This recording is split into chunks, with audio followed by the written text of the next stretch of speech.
And of course, Rajon Rondo also gone. Rondo had some very big playoff games. 6 on the shot clock. Jaylen Brown drives, gets to the rim, Dancing with the ball, steps back for 3. Hello, and welcome back to Coach B's Film Room. Today we're going to be looking at some of the Nuggets screening action that they've been doing recently. This action is mainly involving the big three for them, which is going to be Jokic, Porter, and Murray. I really wanted to point this out because I think it's one of the most unstoppable screening actions in the league, especially when you look at the personnel that's involved in the screening. So let's go ahead and jump in and take a look at what that looks like.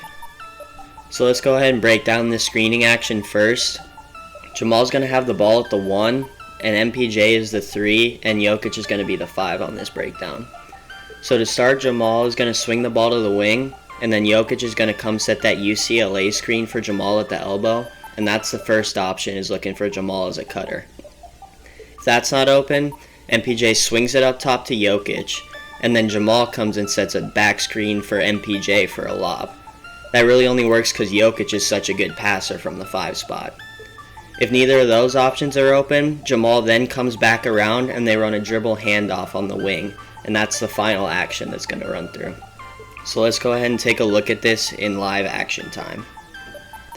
Alright, so here's some live action examples of this screening action that the Nuggets have been running. It starts with Jamal swinging it to the wing for MPJ, and then Jokic sets that UCLA cut for Jamal. That's not open, but that's the first option because that could easily get Jamal a layup if they don't play that right. It wasn't open, so MPJ swings it up top to Jokic, and then Jamal turns right back around and comes and sets his back screen for MPJ for the lob. So there's an example of the lob action working. It really only works because Jamal is such a great screener. He's one of the best screeners in the NBA. Look at how much contact he gets on this. That's a great screen and it gets MPJ wide open. It also only works because Jokic is such a great passer. So that's an example of one of the actions where you get MPJ open on the lob. If MPJ isn't open on the lob, however, as we'll see on the clip after this, is that Jamal's going to come back up for a little dribble handoff pick and roll action. So this is a little later in the possession. They've already run the down screen for Jamal and it didn't work, so now we're running the back screen for Porter. That also wasn't open. So the last option now is Jamal comes up and runs this dribble handoff. When you factor in the completion of Jokic being a great shooter, he can shoot that if he's open.